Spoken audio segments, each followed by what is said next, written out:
और मैं तो अक्सर इस बात को कहता हूं, मुझे 5 बार लोकसभा में रहने का सौभाग्य प्राप्त हुआ था और मुझे इस बारे में बहुत गौरव की अनुभूति होती है कि हमने सामान्य जीवन में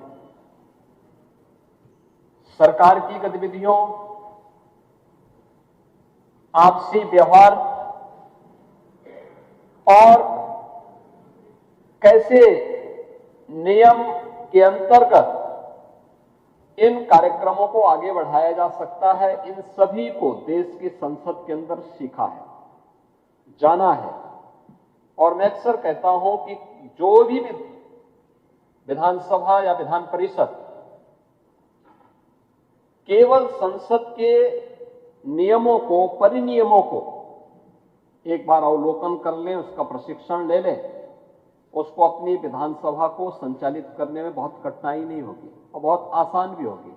और मैं धन्यवाद दूंगा कि हमारे विधानसभा के माननीय अध्यक्ष श्री सतीश महाना जी ने 2022 में अध्यक्ष विधानसभा का बनने के बाद मैंने उनके सामने इस बारे में रखा। मैंने कहा था, देखिए, एक सामान्य सा उदाहरण है।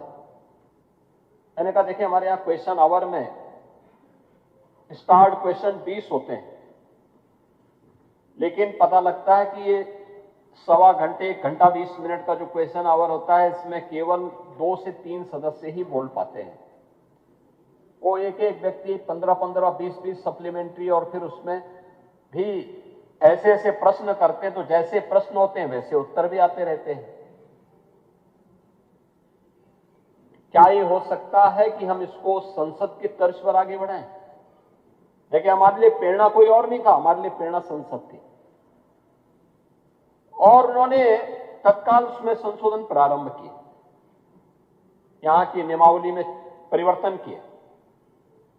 परिणाम क्या है? अब आप यहां देखेंगे, सवा घंटे में 20 स्टार्ट क्वेश्चन, और हर एक स्टार्ट क्वेश्चन के प्रश्न के साथ, हर एक तारांकित प्रश्न के साथ 2-3 सप्लीमेंट्री भी पूछ लिए जाते हैं, और मंत्री भी तैयार होकर के आता है, प्रश्नकर्ता भी तैयार होकर आता है, सभी संतुष्ट होते हैं। अधिक से अधिक जनप्रतिनिधियों की सहभागिता सदन के अंदर देखने को मिलती है। यानी नियम परिनियम भी अगर हम कुछ कर रहे हैं तो संसद उसका आधार बन सकती है। तो हमारे पास दुनिया की सबसे बड़ी लोकतांत्रिक संस्था के रूप में भारत की संसद है। उसके प्रति श्रद्धा और सम्मान का भाव हर भारतवासी का दायित्व बनता है। दूसरा, भारत, जिसके बारे में आदरणीय प्रधानमंत्री जी बार बार कहते हैं कि भारत दुनिया की लोकतंत्र की जननी भी है। हमारे यहां बताइए ना, त्रिस्तरीय पंचायत की व्यवस्था हमने बाद में लागू की, लेकिन गांवों में सरपंच की व्यवस्था और पंचीय की व्यवस्था ये प्राचीन काल से थी, यानी ट्रेडिशनल थी। हम लोगों ने उसको अपने जीवन का हिस्सा बनाया था। यानी हम लोग उन चीजों को लेकर के, जिसके बारे में राष्ट्रपिता महात्मा गांधी कहते हैं, ग्राम स्वराज की परिकल्पना को साकार अगर किसी ने किया था, हमारे गांवों ने किया था। और गांव कहीं का भी, उत्तर हो, दक्षिण हो, पूरब हो, पश्चिम हो, देश के अंदर रूप, रंग, वेशभूषा, खान पान अलग अलग हो सकते हैं, लेकिन उत्तर से दक्षिण तक, पूरब से पश्चिम तक पूरा भारत एक भाव और एक भंगिमा के साथ बोलता है, एक साथ सोचता है, एक साथ उसकी भावनाएं होती हैं, एक उसकी आस्था होती है। और उस आस्था को जोड़ने का आज हमारे पास सबसे सशक्त माध्यम हमारी संसद है। हमें उस संसद के प्रति उस भाव को देखते हुए उसको आदर्श के रूप में अगर हम आगे बढ़ाएंगे, तो मुझे लगता है कि हमारी विधायिका और मजबूत और सशक्त होगी। मैं धन्यवाद देना चाहूंगा कि इस दौरान चर्चा परिचर्चा होने के साथ ही इस 86वें पीठासीन अधिकारियों के सम्मेलन में जो 6 महत्वपूर्ण प्रस्ताव पारित हुए, वो बहुत अभिनंदनीय है। प्रधानमंत्री जी ने देशवासियों को देश की आजादी के अमृत महोत्सव वर्ष में आगामी 25 वर्ष की एक कार्य योजना बनाने के लिए कहा।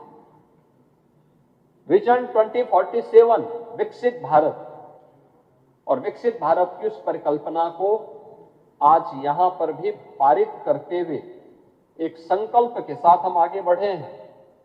और मुझे बताते हुए प्रसन्नता है कि विकसित भारत, विकसित उत्तर प्रदेश, आत्मनिर्भर भारत, आत्मनिर्भर उत्तर प्रदेश की एक लंबी डिबेट जिसकी चर्चा यहां पर हमारे माननीय अध्यक्ष लोकसभा ने, माननीय उपसभापति राज्यसभा ने, माननीय अध्यक्ष उत्तर प्रदेश विधानसभा ने भी यहां पर किया, ये लगातार चर्चा हुई। और मुझे बताते हुए कोई संकोच नहीं, क्या सत्ता पक्ष का हो क्या विपक्ष का हो, 300 से अधिक माननीय सदस्यों ने 24 घंटे चलने वाली बहस का हिस्सा वे बने थे।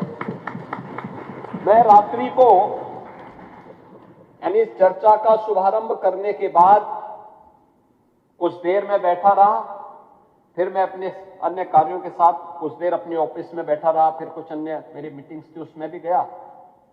मैं रात को 11 बजे आया। क्या होड़ लगी हुई थी बोलने के लिए, और कितने अच्छे सुझाव आए हर एक तबके का। विकसित भारत और विकसित उत्तर प्रदेश को लेकर के उनके अपने महत्वपूर्ण सुझाव थे।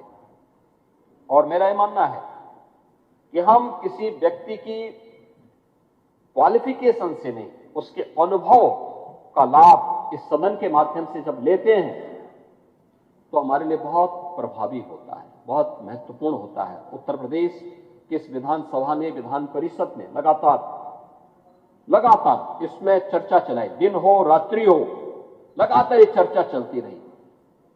और लोगों ने विकास के बारे में इन मुद्दों को रखा।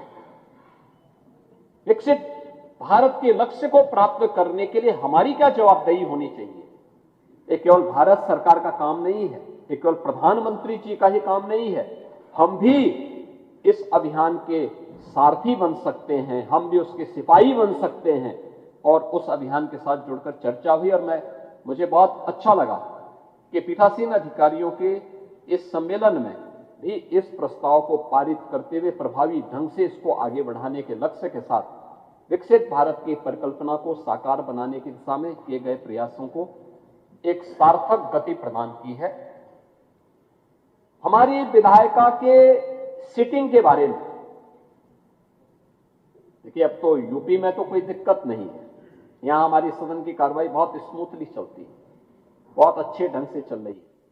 और जितने दिन चलते हैं इस बात के लिए प्रतिस्पर्धा होती है कितने दिन, यानी हमारे यहां दिन में लंच आवर नहीं होता है।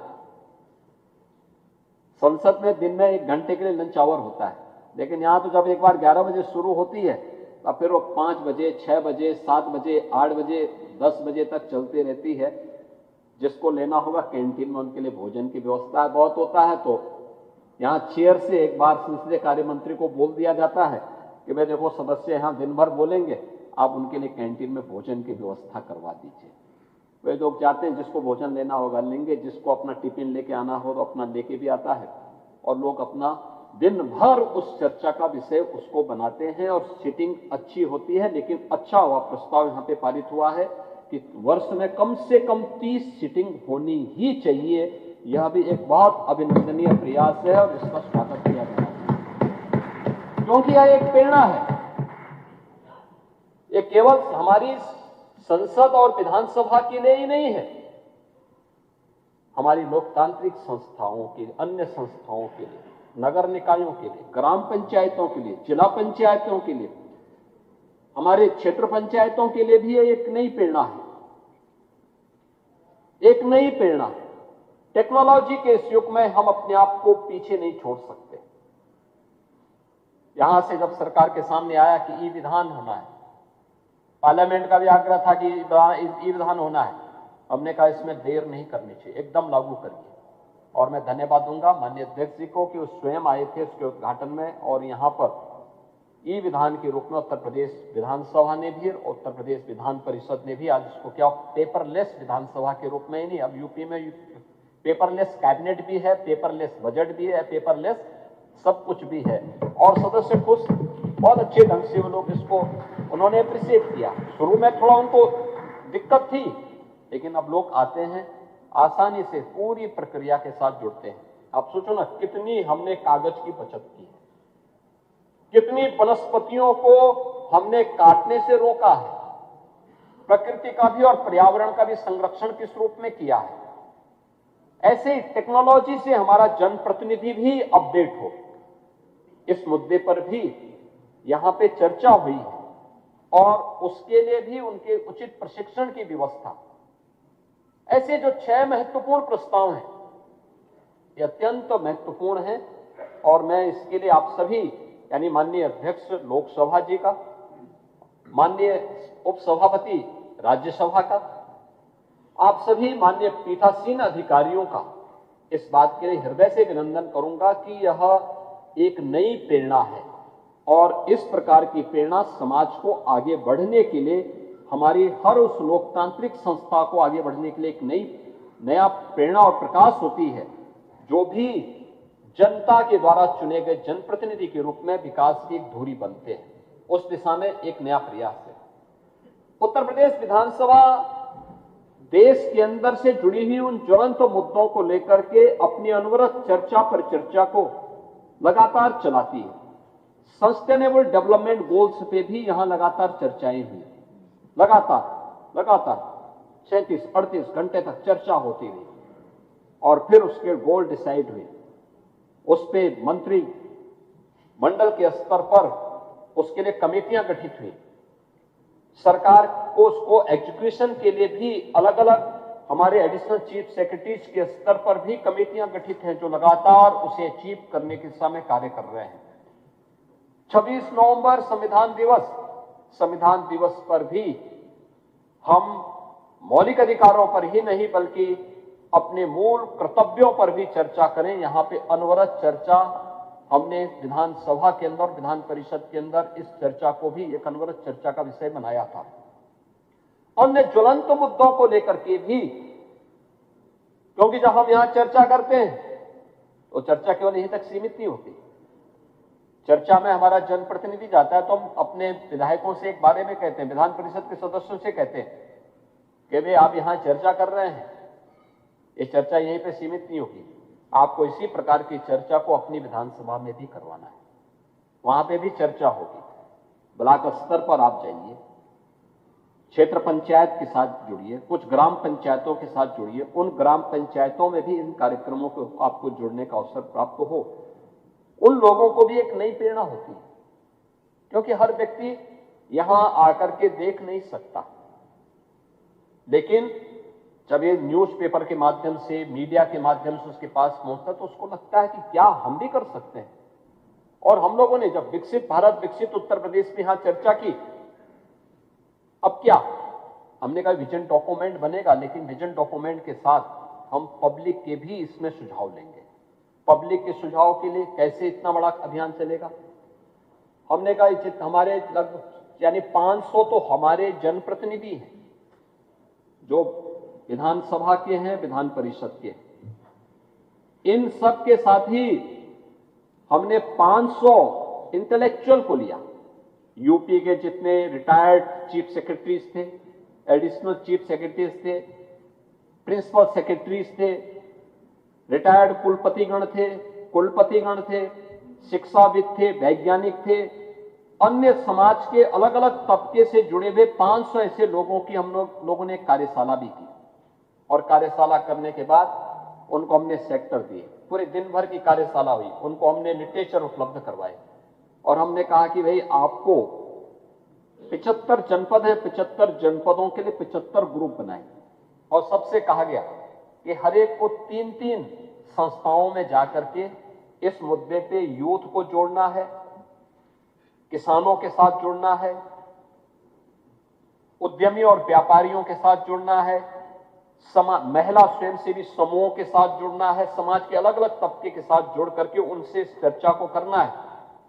और फिर हमारे सामने रिजल्ट किस रूप में आएंगे। हमने एक पोर्टल डेवलप किया, हमने कहा भी लोग अपने सुझाव हमें भेजें। आप आश्चर्य करेंगे, 98 लाख सुझाव हमारे पास आए थे विकसित भारत, विकसित उत्तर प्रदेश के लिए, जिसमें एआई टूल के माध्यम से आईआईटी कानपुर के साथ मिलकर के अब हम उसको फाइनल रूप दे रहे हैं कि अलग अलग सेक्टर में किन किन लोगों ने अपने सुझाव दिए, क्या क्या सुझाव आए हैं, उन सुझावों को फिर विजन डॉक्यूमेंट का हिस्सा बना करके यूपी अगले जो भी हमारे 21 वर्ष बाकी हैं विकसित भारत यानी देश की आजादी के शताब्दी महोत्सव के लिए, उस विजन डॉक्यूमेंट को हम फिर यहां पे लॉन्च करेंगे, उसको आगे बढ़ाने का काम करेंगे, जिससे वह हमारी एक कार्य योजना हो जाएगी और बेहतरीन परिणाम आएंगे। मैं आज के इस अवसर पर आभारी हूं माननीय लोकसभा के अध्यक्ष जी का, जिन्होंने उत्तर प्रदेश को ये 86वें पीठासीन अधिकारियों के सम्मेलन के लिए चुना है। मैं आभारी हूं कि वे स्वयं इस अवसर पर उपस्थित होकर के लगातार इस कार्यक्रम का हिस्सा बने हैं। उपसभापति राज्यसभा माननीय हरवंश जी का, वे पत्रकारिता से भी जुड़े रहे हैं, शिक्षा से भी उनका संवाद रहा है और ग्रामीण पृष्ठभूमि में माननीय हरवंश जी का जो गांव पड़ता है वो यूपी बिहार बॉर्डर पर एकदम गंगा जी और सरयू नदी दोनों का संगम स्थल है। ऐसा रमणीक स्थल है, अगर कोई गर्मियों में वहां जाए तो वास्तव में उनको लगेगा कि किसी एक स्वर्ग में हम लोग आ गए हैं। बहुत रमणीक स्थल है। और जयप्रकाश जी का भी जन्मभूमि वही है, उसी गांव में उन्होंने जन्म लिया था। बहुत अच्छी जगह है और मुझे लगता है कि इतना दोनों चीजें कि अगर गर्मियों में वहां बेहतरीन स्थल देखने को मिलता है, सायकाल बहुत ही अच्छी जगह है, लेकिन बरसात में उतना ही चुनौतीपूर्ण भी। आप सोचो कि प्रकृति के साथ जूझते हुए कैसे इन्होंने अपना जीवन आगे बढ़ाया होगा, इनके पूर्वजों ने बढ़ाया होगा। क्योंकि जब बरसात में गंगा जी में बाढ़ आती है 10 लाख 12 लाख क्यूसिक वाटर, और सरयू जी में भी 8 से 10 लाख क्यूसिक वाटर एक साथ आता है, पूरा गांव और अगल बगल पूरी कनेक्टिविटी, एक टापू भी बन जाता है, वो बहुत छोटा सा, बाकी पूरा जल ही जल होता है। कई किलोमीटर तक केवल जल ही जल दिखाई देता है। लेकिन उन स्थितियों में भी इन लोगों ने अपनी जन्मभूमि को कभी छोड़ा नहीं। और आज तो उनके प्रयास से गांव में बहुत अच्छा काम हुआ है, विकास हुआ है, गांव एक नई दिशा में गया है।